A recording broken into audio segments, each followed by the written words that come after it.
আসলি কেন? বলছে আম্মা জান, আজ আমার বাড়িতে আমার মা আছে, আমার বাপ আছে, কিন্তু আজ আমি এমন একজন ছেলেকে নিয়ে এসেছি যার কেউই নাই। তো মা, আমি তোমার কাছে ওসিয়ত করতে চাই, আজ কি দিনে এই যে ভাইকে আমি নিয়ে আসলাম, এই ভাইকে তোমার ছোট ছেলে হিসাবে স্বীকৃতি দিতে হবে। আমি হব তার বড় ভাই, আর এ হবে আমার ছোট ভাই। এমন সময় খাজা মঈনুদ্দিন চিশতি রহমাতুল্লাহ আলাইহির কথা শুনে তিনার আম্মা জান তিনি রাজি হয়ে গেলেন। এমন সময় ওই ব্যক্তিটাকে, ওই বাচ্চা ছেলেটাকে সুন্দর করে খাওয়া দাওয়া করানো হলো। দুই ভাই হাত ধরে ধরে আপনার ঈদগার ময়দানে গিয়ে নামাজটা আদায় করলেন। বলো সুবহানাল্লাহ। আল্লাহর ওলি হতে গেলে, মুমিন বান্দা হতে গেলে, পরেশগারিতা হতে গেলে আপনার ব্যবহার, আপনার কথাবার্তা, আপনার চাল চলন সবকিছু সাহাবীদের মতো হতে হবে। কিন্তু আবু জেহেলের মতো যদি করেন, কিন্তু নামাজ আপনি পড়বেন, ব্যবহার আপনার ভালো হয়নি, আপনার পরিবর্তন করতে পারেননি, কাল কিয়ামতের দিনে আবু জেহেলের সঙ্গে মানে আপনার জাহান্নামে যেতে হবে। যেমন আবু জেহেল সবসময় পরিকল্পনা করে যে আপনার আল্লাহ নবীকে কেমন করে মারা যায়, আল্লাহ নবীকে শেষ করে দেব, পৃথিবী ছেড়ে বিদায় করে দেব। আপনার কখনো গর্ত খনন করতেন, কখনো রাস্তায় কাঁটা বিছিয়ে দিতেন, কখনো আল্লাহ নবী নামাজ আলোতে থাকতেন, সেই সময় উটের ভুঁড়ি আপনার চাপিয়ে দিত। এটা হলো আপনার আবু জেহেলের চরিত্র। যে আবু জেহেল মুনাফিক করতে, এর কথা ওকে লাগিয়ে একটা ঝগড়া সৃষ্টি করে দিত। তো আমার বাবার জন ভাইরা, আল্লাহ নবী আদর্শিত হয়েছেন হযরত আবু বকর সিদ্দিক রাদিয়াল্লাহু তাআলা আনহু। যে আবু বকর আল্লাহ নবীকে অন্তর দিয়ে ভালোবেসে তিনি সিদ্দিকী লকাব মানে নিয়েছেন। যে আবু বকর সিদ্দিক রাদিয়াল্লাহু তাআলা আনহু, আল্লাহ নবী বিশ্ব নবী একদিন বলছে, হে আবু বকর, আমার হাতে একটা আংটি আছে, এই আংটিটা নিয়ে তুমি স্বর্ণকরের কাছে গিয়ে শুধু লা ইলাহা ইল্লাল্লাহ নামটা লিখবে, কিন্তু মুহাম্মদুর রাসূলুল্লাহ লিখবে না। তাই যখন এই কথা বললেন, সঙ্গে সঙ্গে আবু বকর সিদ্দিক রাদিয়াল্লাহু তাআলা আনহু তিনি চলে গেলেন স্বর্ণকরের কাছে গিয়ে বললেন, ভাই স্বর্ণকর, তুমি এই আংটিতে শুধু লা ইলাহা ইল্লাল্লাহ, তার পাশে মুহাম্মদুর রাসূলুল্লাহ সাল্লাল্লাহু আলাইহি ওয়াসাল্লাম লিখে দিবেন। যেই না আংটিতে লেখা হলো, লেখার পরে আল্লাহ নবীর কাছে পেশ করা হবে। আল্লাহ নবীকে বলছে, ইয়া রাসূলুল্লাহ, হুজুর আপনি আংটিটা নেন। আল্লাহ নবী আংটিটা দেখে যে লা ইলাহা ইল্লাল্লাহ, তার পাশে মুহাম্মদুর রাসূলুল্লাহ লেখা আছে। আল্লাহ নবীকে কতটা ভালোবেসেছে দেখুন। আল্লাহ নবী বিশ্ব নবী বলছে, আবু বকর, আমি তো শুধু বললাম যে লা ইলাহা ইল্লাল্লাহ লিখতে হবে, কিন্তু মুহাম্মদুর রাসূলুল্লাহ কেন লিখলেন? তো বলছে, হুজুর আমি দেখেছি সব জায়গাতে আল্লাহর নামের সঙ্গে আপনার নামটা জোড়া দেওয়া আছে, কিন্তু আমি আবু বকর আপনার নামটা কেটে শুধু আল্লাহর নামটা লিখবো, আমি আবু বকর, আমার তো ভালো লাগে না। আল্লাহ নবী বললেন যে আমার নামটা নয়তো লিখলে তোমার নামটা কেন লিখলি? আবু বকর সিদ্দিক রাদিয়াল্লাহু তাআলা আনহু বলে, তিনি চুপ করে থাকলেন। তিনি মানে কি মাথাতে হেড করে নিলেন, তিনি লজ্জায় পড়ে গেলেন।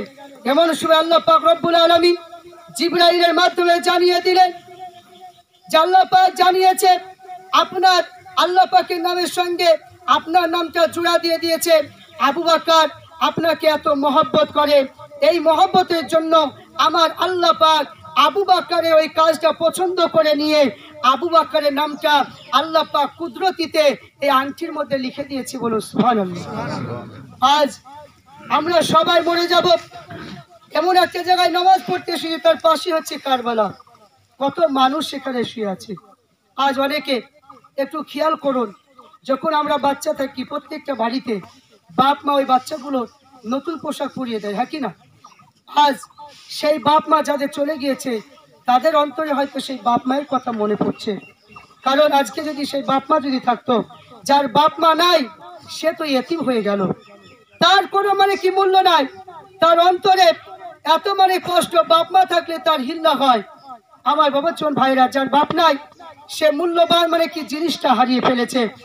আজ তারা যদি আজ কি জীবিত থাকতো আমাদের মতো, তারা নামাজ পড়তে পারতো, কিন্তু তারা পৃথিবী ছেড়ে বিদায় নিয়েছে।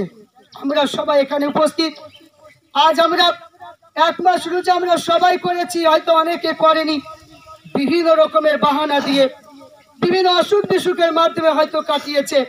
কিন্তু আমার বাবার জন ভাইরা, প্রত্যেক মানুষ আমরা চেষ্টা করব যে আমরা হয়তো আজকে ঈদের নামাজ পড়ছি, হয়তো আমাদের ইন্তেকাল হয়ে যেতে পারে, এই ঈদের নামাজ হয়তো আমাদের শেষ হয়ে যেতে পারে।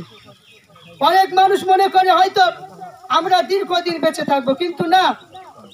মুসলিম জাহানের দ্বিতীয় খলিফা তারা সবাই নতুন পোশাক পরেছে, তারা আনন্দ ফুর্তি করছে।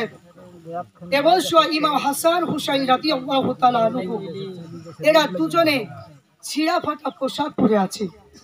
কচি কচি বাচ্চারা বলছে, হে ইমাম হাসান হুসাইন, আজ তো ঈদের দিন, আজ তো খুশির দিন, আজ কি তোমরা কেন এই ছিঁড়া ফাটা পোশাক পরছো? তোমরা কি নতুন পোশাক পরবে না? তোমার নানাজানের পিছনে নতুন পোশাক পরে তোমরা নামাজ পড়বে, কিন্তু আজকের দিনেও তোমরা এই ছিঁড়া ফাটা পোশাক পরবে? হযরত ইমাম হাসান হুসাইন মনে দুঃখ হয়ে গেল, বাড়ি চলে গেলেন। বাড়ি গিয়ে বলছে, আম্মা জান, আজ ঈদের দিন, মদিনার সমস্ত মানুষেরা এই ঈদের দিনে নতুন পোশাক পরে আমার নানাজানের পিছনে সবাই নামাজ পড়বে, আমাদের তো নতুন পোশাক নাই মা, আমাদের নতুন পোশাক কখন আসবে?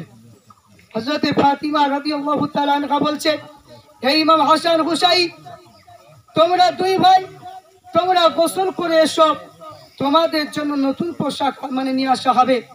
দর্জি সাহেব তোমাদের যে পোশাক কি তৈরি করছে তোমাদেরকে দিয়ে যাবে, যাও তোমরা দুই ভাই গোসল করে এসো। যখন আমাদের ফাতিমা চিন্তা করলেন ইমাম হাসান হুসাইন গোসল করতে গেল, তাহলে তো ইমাম হাসান হুসাইন গোসল করার পরে আমার কাছে ফিরে আসবে, আর ফিরে আসার পরে ইমাম হাসান হুসাইন আমার কাছে নতুন পোশাক চাইবে, তাহলে আমার তো কথাটা মিথ্যা হয়ে যাবে। হযরত আমাদের ফাতিমা রাদিয়াল্লাহু তাআলা আনহা তিনি কি করলেন, জায়নামাজের পাটি বিছিয়ে দিলেন। জায়নামাজের পাটি বিছিয়ে দেওয়া পরে আল্লাহ দরবারে নামাজ আদায় করার পরে হাত দুখানা তুলে বলছে, আল্লাহ তুমি তো ভালো জানো আমি আমার কলিজার টুকরার জন্য আমি যে প্রস্তাবটা দিয়েছি, আল্লাহ এই কথা যেন মিথ্যা যেন না হয়। আল্লাহ আমি ফাতেমা, আমার যেন অসম্মান যেন না হয়। আম্মাজান ফাতিমা রাদিয়াল্লাহু তাআলা আনহা নামাজ পড়ে যখন দোয়া করছেন, কাঁদছেন, সঙ্গে সঙ্গে দেখতে পাওয়া যায় ইমাম হাসান হুসাইনকে হযরত জিবরাইল আমিন আলাইহিস সালাম তিনি জান্নাতি পোশাক হাতে ধরিয়ে দিয়ে তিনি চলে গিয়েছেন। এদিকে ফাতিমা কাঁদছেন, ইমাম হাসান হুসাইন তারা ছুটে ছুটে এসে বলছে যে আম্মা জান, আমাদের নতুন পোশাক চলে এসেছে, আপনি উঠে পড়ুন। কিন্তু এই পোশাকগুলো খুলে দেখে একটা পোশাকের রং ছিল লাল, অপর পোশাকের রংটা ছিল সবুজ। তা আমার বাবাজন ভাইরা, আমরা যদি সেই নবীর আদর্শে আদর্শিত হতে পারি, আমাদের চাল চলনটা নবীর মতো সুন্নত মোতাবেক যদি আমরা করতে পারি, আমরাও কোনো বিপদে পড়ে গেলে কোনো নেতার কাছে যাওয়া আমাদের ঠিক হবে না। আমরা যেমন ফাতিমা যেমন দুই রাকাত নামাজ পড়ে যেমন আল্লাহ দরবারে কি কেঁদে কেঁদে যেমন জান্নাতি পোশাক যেমন পেয়েছে, আমরা যদি সেইভাবে আমরা যদি 2 রাকাত নামাজ পড়ে যদি কোনো বিপদে পড়ে যায়, কোনো অসুখ বিসুখ যদি হয়ে যায়, কোনো মানুষের কাছে না গিয়ে আল্লাহর কাছে 2 রাকাত নামাজ পড়ে দোয়া করলে আপনার ওই বিপদ থেকে মুক্ত করে দেবে। কিন্তু আমরা আজ সেই জিনিসগুলো দেখি না। আজ আমরা বর্তমানে আমরা অনেক কিছু দোয়া করলে আমরা দোয়ার মাধ্যমে সঙ্গে সঙ্গে কিছু পাই না। তার কারণ হলো আমাদের সেই ব্যবহারটা সাহাবীদের মতো হয় না, আমাদের ব্যবহারটা আপনার ওলিদের মতো হয় না, আমাদের ব্যবহারটা একদমই আলাদা। এই কারণের জন্য আমাদের কোনো কিছু করতে গেলে আমরা সহজে সেই জিনিসটা পাই না। তাই আমাদেরকে প্রত্যেককে বিশ্বনবীর আদর্শ দিকে একটু খেয়াল রেখে চলতে হবে।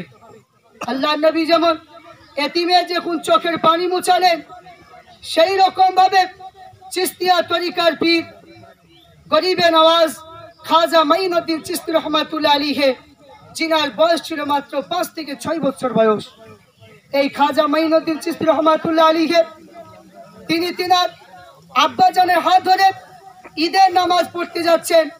যেতে যেতে দেখতে পায় রাস্তার ধারে একটা ছোট ছেলে 2 চোখ অন্ধ রাস্তার ধারে কাঁদছে।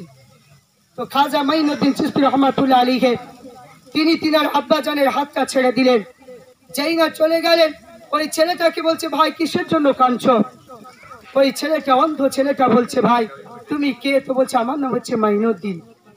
তো খাজা গরিবে নওয়াজ জিজ্ঞাসা করলো, তোমার আজকের দিনে দুঃখের কারণটা কি? কি হয়েছে তোমার? তো খাজা মাইনুদ্দিন চিশতিকে বলছে, ভাই আজকে ঈদের দিনে সবাই তো ছোট ছোট ছেলেরা বাপের হাত ধরে সবাই ঈদগাহ ময়দানে যাচ্ছে, সবাই আজ ভাইয়ের হাত ধরে ভাই ঈদগাহ ময়দানে যাচ্ছে, কিন্তু আমি বড় অভাগানী, আমার দুই চোখ অন্ধ, আমার বাড়িতে কেউ নাই, আমার মা বাপ সবাই ইন্তেকাল করেছে, আমি এতিম হয়ে গিয়েছি, আমি অন্ধ বলে আমার কেউ খবর নিতে চাই না, আমি অন্ধ বলে আমার কাছে কেউ খবর নিতে চাই না, তুমি কে ভাই যে তোমার মনে এত দয়া মায়া? তো খাজা মাইনুদ্দিন চিশতি রহমাতুল্লাহ আলাইহি তিনি যখন ওই বাচ্চাটা দুঃখটা দেখে তিনি হাতটা ধরে নামাজ পড়তে গেলেন না, বাড়ির দিকে চলে আসলেন। খাজা গরিবে নওয়াজ আজমির রহমাতুল্লাহ আলাইহির আম্মা জান বলছে, বাবা খাজা মাইনুদ্দিন